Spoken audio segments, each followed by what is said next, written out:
መቼም የብዙ ሴቶች ምኞት ቆንጆ ጸጉር እንዲኖራቸው ዛላ ወፍራም ጠንካራ ረጅም እንዲሁም ደግሞ ቮሊዩም ያለው ሙቭመንት ያለው ጸጉር እንዲኖረው ነው። የዛሬው ቪዲዮ ቀጭን ስስ ቮሊዩም የሌለው ጸጉር ከሆነ ያላችሁ ቶፕ 5 ብዙ ስታይሊስቶች ሪኮመንድ የሚያደርጉትን ሄር ማስክ ጠቁማቸዋለሁ። እነዚህ ሄር ማስክ አገልግሎታቸው ቮሊዩም ለመጨመር ብቻ ነው። ዋጋቸው ከሚሰጡት ጥቅም አንጻር ምን ይመስላል? ማን መጠቀም አለበት? ማን መጠቀም የለበትም? እንዴት ነው መጠቀም ያለብን የሚለውን ነገር እነግራችኋለሁ። ሰላም የማወቅ ደጉ ተከታታዮች እንዴት ናችሁ? ረዴት ነኝ። ፕሮዳክቶቹን ከማየታችን በፊት የጸጉር ማስኮች ለጸጉር እንዴት ነው ቮሊዩም መስጠት የሚችሉት የሚለውን ነገር ኤክስፐርቶች የሚሉትን ነገር እንመልከት። 3 አይነት መንገድ አለ ይላሉ። የመጀመሪያው በተለያየ መንገድ የተጎዳን ጸጉር በመጠገን እያንዳንዱ የጸጉር ክር እንዲሻሻልና እንዲወፍር እንዲፋፋ ይረዱታል። ሌላው ደግሞ በውስጣቸው እያንዳንዱን የጸጉር ክር ፕላምፕ የሚያደርግ ንጥረ ነገሮችን ይዟል። ለምሳሌ እንደ ፕሮቲን፣ ፖሊመርስ እንዲሁም ሌሎች ንጥረ ነገሮችን ይዘዋል። እነዚህ ንጥረ ነገሮች እያንዳንዱ የጸጉር ክር ላይ ቀጭን ሽፋን በመስራት ጸጉርን ቀጭን የነበረውን ወፍራም ያደርጉታል፣ ቮሊዩም ይጨምሩለታል። ሶስተኛው መንገድ ደግሞ ደረቅ የሆነ ጸጉር ክብደት በሌለው መንገድ ሞይስቸር በማድረግ ጸጉርን ያለሰልሳሉ። ያኔ ደግሞ ያ ፍላት የነበረው ሙትት ያለው ጸጉር ሙቭመንት እንዲኖረው ይረዳል። አሁን ወደ ፕሮዳክቶቹ እንግባ። የመጀመሪያው ባምብል ሄር ማስክ ነው። ይሄ ማስክ ወፍራም ፕላምፒንግ ሄር ማስክ ነው።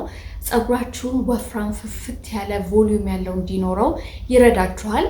ኤክስፐርቶች እንደሚናገሩት ከሆነ የዚህ ማስክ ጥቅም ቮሊዩም ለመጨመር ነው። ኪ ቤነፊቱን በውስጡ ስንመለከት ቀጭንና ስስ የሆነ ጸጉር ያላችሁ ሰዎች ይህንን ማስክ ከተጠቀማችሁ በኋላ ወዲያውኑ ለውጡን ታያላችሁ።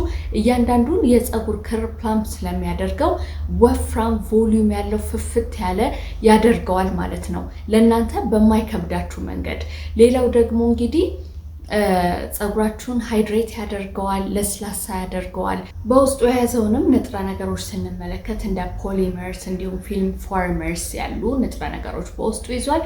እነዚህ ንጥረ ነገሮች ጠቅለል አድርገን ስንመለከታቸው እያንዳንዱን የጸጉር ክር ፕላምፕ ስለሚያደርጉት ወፍራምና ቮሊዩም ያለው ጸጉር እንዲመስል ይረዳዋል ማለት ነው። ሌላው ሄርሜክታንስ በውስጡ አለው። ያ ማለት ከበድ ባለ መልኩ ወይም ቅባታማ እንዲሆን ሳይሆን ቀለል ባለ መንገድ ጸጉራችሁን ሞይስቸር ያደርገዋል፣ ለጸጉራችሁ ጥሩ ወዝ ይሰጠዋል ማለት ነው።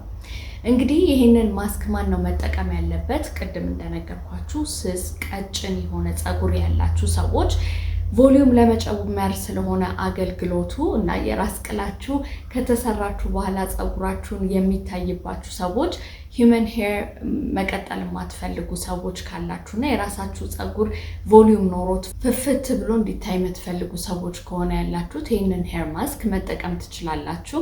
ነገር ግን ጸጉራችሁ በተለያየ መንገድ በጣም የተጎዳ ሰዎች፣ ደረቅና ብዛት ያለው ጸጉር ከሆነ ያላችሁ ይህንን ሄር ማስክ መጠቀም አይጠበቅባችሁም ወይም የለባችሁም። ምክንያቱም ቅድም እንደነገርኳችሁ የዚህ ማስክ አገልግሎት ቮሊዩም ለመጨመር ብቻ ነው እንጂ የተጎዳን ጸጉር አይጠግንም። እንዲሁም ደግሞ ብዛት ላለው ጸጉር ምንም ጥቅም የለውም። ስለዚህ እንደዚህ አይነት ጸጉር ያላችሁ ሰዎች ባትጠቀሙት እመክራችኋለሁ ወይ መጠቀም የለባችሁም። ዋጋው ከ40 እስከ $50 ገደማ ይገኛል። እንደየሳይዙ ዋጋው ይለያያል። እንዴት ነው መጠቀም ያለባችሁ? መጀመሪያ ጸጉራችሁን በሻምፑ መታጠብ ይኖርባችኋል። ከዛ በፎጣ ካደረጋችሁት በኋላ ነው ጸጉራችሁ ላይ አፕላይ የምታደርጉት። የጸጉር ማስክ እንግዲህ ስትቀቡ የራስ ቆዳችሁን ማስነካት የለባችሁም።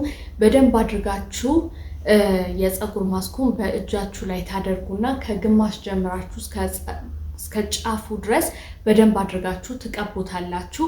ከስር ያለው ትንሽ አማውንት ብቻ ነው የሚያስፈልገው። ከዛ በኋላ ማሳጅ ታደርጉትና ከ5 እስከ 10 ደቂቃ ከቆያችሁ በኋላ በቀዝቃዛ ውሃ ትታጠባላችሁ። ከዛ በፎጣ አድርጋችሁ በጸጉር ማድረቂያ እያደረቃችሁ ከስር ጀምራችሁ ታበጥሩታላችሁ። መጨረሻ ላይ የጸጉር ክሬም ወይም ቮሊዩም የሚሰጥ ሙስ መጠቀም ትችላላችሁ። ሁለተኛው በብዙ ባለሙያዎች ዘንድ ተወዳጅ የሆነው የጸጉር ማስክ ኬራስታስ ደንሲፊክ ማስክ ነው። ይሄ ማስክ እንግዲህ ተመራጭ ያደረገው ነገር ቀጭን ጸጉር ያላችሁ ስስ የሆነ ጸጉር ያላችሁ ሰዎች ይህንን ማስክ ከተጠቀማችሁ በኋላ ጸጉራችሁ ወፍራም ይሆናል። ቴክስቸር እና ደንሲቲን ለመጨመር የተዘጋጀ የጸጉር ማስክ ነው። እንደ ሃይድሮኒክ አሲድ፣ ስቴሞክሲዲን ወይም አንትራሳይክሊን ያሉ ንጥረ ነገሮች በውስጡ ስለያዘ ጸጉራችሁን ወፍራም ያደርገዋል፣ ጠንካራ ያደርገዋል፣ ቮሊዩም ይጨምርለታል። ይህንን ማስክ እንግዲህ መጠቀም ያለበት ቀጭን ስስና ድክም ያለ ጸጉር ከሆነ ያላችሁ ብትጠቀሙት ጸጉራችሁ ወፍራምና ክብደት ያለው እንዲሆን ይረዳችኋል።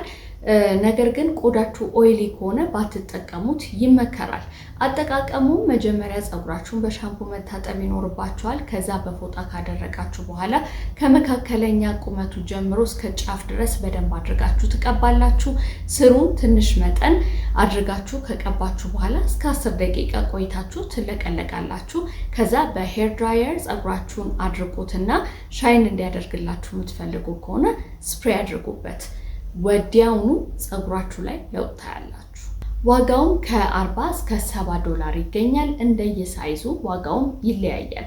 ሶስተኛው ደግሞ በጣም ብዙ ባለሙያዎች የሚመርጡት ሊቪንግ ፕሩፍ ዌትለስ ሃይድሬቲንግ ማስክ ነው። ይሄን ማስክ እንግዲህ ተመራጭ የሚያደርገው ጸጉራችሁን ቅባታማ ሳያደርግባችሁ ቀለል ባለ መንገድ ሃይድሬት ያደርገዋል።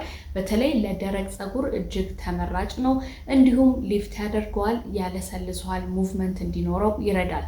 ጸጉራችሁን ከተሰራችሁ በኋላ ፍላት የሚሆንባችሁ ከሆነ ይህንን ማስክ ተጠቅማችሁ ጸጉራችሁን ብትሰሩ ቮሊዩም ያለው ጸጉር እንዲኖረው ይረዳችኋል። እንግዲህ ጸጉራችሁ ደረቅ ከሆነ መጠቀም ትችላላችሁ። ነገር ግን ኤክስትሪም ደረቅ ከሆነ ወይንም ደግሞ በተለያየ መንገድ ጸጉራችሁ ዳሜጅድ ከሆነ እና ሻካራ የሆነ ጸጉር ካላችሁ ባትጠቀሙት ይመከራል፣ ወይም መጠቀም የለባችሁም። እንዴት ነው መጠቀም ያለባችሁ? ልክ ሌሎቹ ማስኮች ተጠቀሙ ባልኳችሁ መንገድ ነው የምትጠቀሙት። መጀመሪያ በሻምፑ ትታጠባላችሁ። ከዛ በፎጣ አድርቃችሁ ከመካከለኛው ቁመት ጀምራችሁ እስከ ጫፍ ድረስ በደንብ አድርጋችሁ ትቀባላችሁ። ጫፉ ላይ ትንሽዬ አማውንት ብቻ ነው የሚያስፈልገው። ማሳጅ ካደረጋችሁት በኋላ ከ5 እስከ 10 ደቂቃ ቆዩና ተለቅለቁት። ከዛ በሄር ድራየር አድርቁ። ስሩን ሊፍት የሚያደርግ ስፕሬይ መጠቀም ትችላላችሁ። አራተኛው ኦላፕሌክስ ዌትለስ ኖሪሺንግ ማስክ ነው። ይሄ በብዙ ኤክስፐርቶች ዘንድ ተወዳጅ ነው። ይሄ ማስክ ከሌሎቹ ለየት የሚያደርገው ቮሊዩም ለመጨመር ብቻ ሳይሆን በተለያየ መንገድ ጸጉራችሁ ከተጎዳባችሁ ትሪት ለማድረግ ይጠቅማችኋል። ዋጋውም እንግዲህ ከ28 እስከ $44 አካባቢ ይገኛል።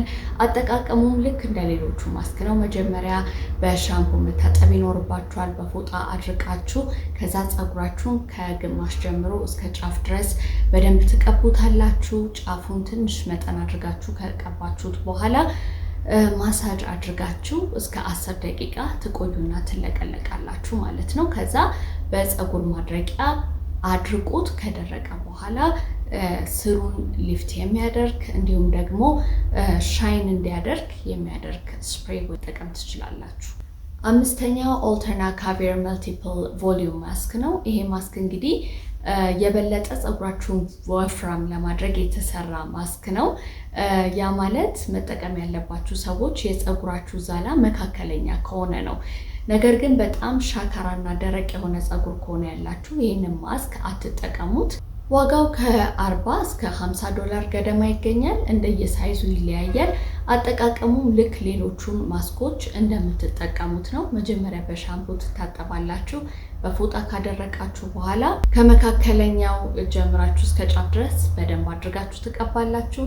ስረኛውን ትንሽዬ መጠን ብቻ ነው የምታደርጉት። እስከ 10 ደቂቃ ከቆያችሁ በኋላ ጸጉራችሁን ትለቀለቃላችሁ።